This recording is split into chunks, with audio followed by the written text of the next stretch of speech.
Salut tout le monde, j'espère que vous allez bien, moi je vais très bien et aujourd'hui on se retrouve pour une nouvelle vidéo.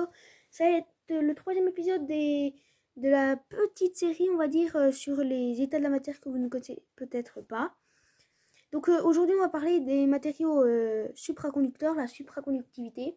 Et avant de commencer la vidéo, n'oubliez pas, c'est très important de liker la vidéo pour me faire plaisir et pour soutenir la chaîne. Également de vous abonner pour soutenir la chaîne et aussi de ne louper aucune vidéo. Et aussi, très important, vous pouvez me poser une question dans les commentaires et j'y répondrai dans une prochaine vidéo. Comme ça, vous aurez votre réponse. Donc, bon visionnage. Donc, aujourd'hui, on va parler des matériaux supraconducteurs, la supraconductivité. On va déjà parler, on va déjà parler de la conductivité, ça va être déjà plus simple. Donc, en fait, quand un matériau conduit, qui n'est pas supraconducteur mais juste conducteur, comme le métal, tout ça, tous les matériaux quoi. Il y en a qui sont plus conducteurs comme le métal, on va parler du métal. Et bah, il y a quand même une petite résistance.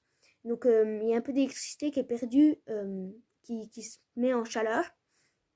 Donc avec cette perte de chaleur, par exemple, ça fait chauffer le grille-pain. En fait, c'est juste des résistances. En fait, l'électricité devient en chaleur, se transforme un peu, on va dire, en chaleur.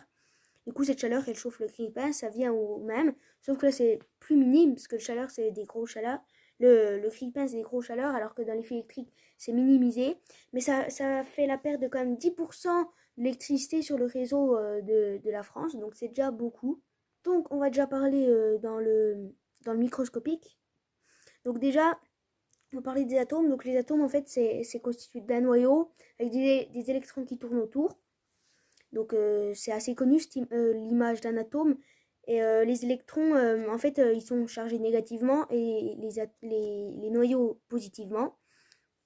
Et en fait, comme je l'ai dit avant, l'électricité, ça résulte de la danse entre les électrons entre les atomes. Donc ils s'échangent entre les atomes des électrons. Du coup, c'est ça l'électricité. En fait, l'électricité, c'est juste un déplacement d'atomes. D'électrons, pardon. C'est un déplacement d'électrons. Sauf que quand un matériau n'est pas supraconducteur, et bah des fois des électrons ils se bloquent. En fait, ils sont pas fluides tout le temps. Des fois, ils se tapent contre d'autres choses. Et donc ça freine le courant électrique et donc ça crée, on va dire, un peu de la chaleur. C'est vulgarisé, hein, le truc, c'est pas vraiment ce qui se passe, mais vous comprenez un peu. En fait, les électrons ils se freinent, on va dire, en tapant quelque chose.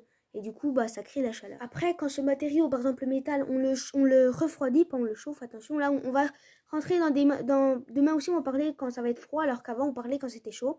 Donc là, quand on refroidit le matériau dans les moins de 70 degrés, donc presque au zéro absolu, hein, c'est presque à 3 degrés près du zéro absolu. Donc là, cette fois, les atomes, vu qu'on a vu que la chaleur provient des mouvements des atomes, là, ils bougent beaucoup moins. Donc il y a moins d'espace entre.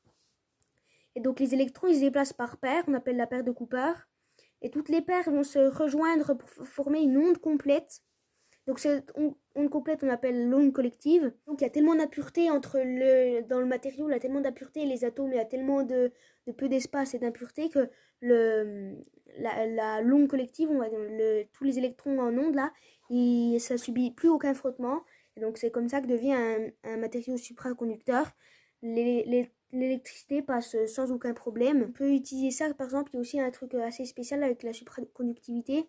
Si on place un aimant au-dessus d'un matériau supraconducteur, bah, l'aimant il va léviter parce que en fait, le champ magnétique de l'aimant il va pas rentrer comme dans tous les objets normaux dans le matériau, mais en fait vu que le matériau est supraconducteur, il va repousser le champ magnétique.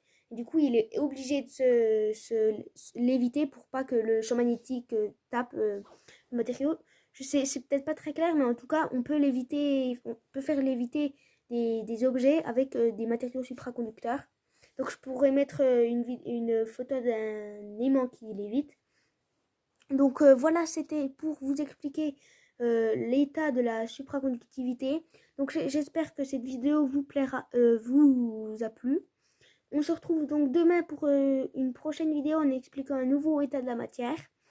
Et donc moi je vous dis, très important, n'oubliez pas de liker la vidéo, de vous abonner et aussi de me poser des questions si vous en avez une bien sûr. Et je pourrai y répondre dans une prochaine vidéo. Donc voilà, c'était Mountain Go. On se retrouve demain pour une prochaine vidéo. Moi, je vous dis salut, à la prochaine. Ciao.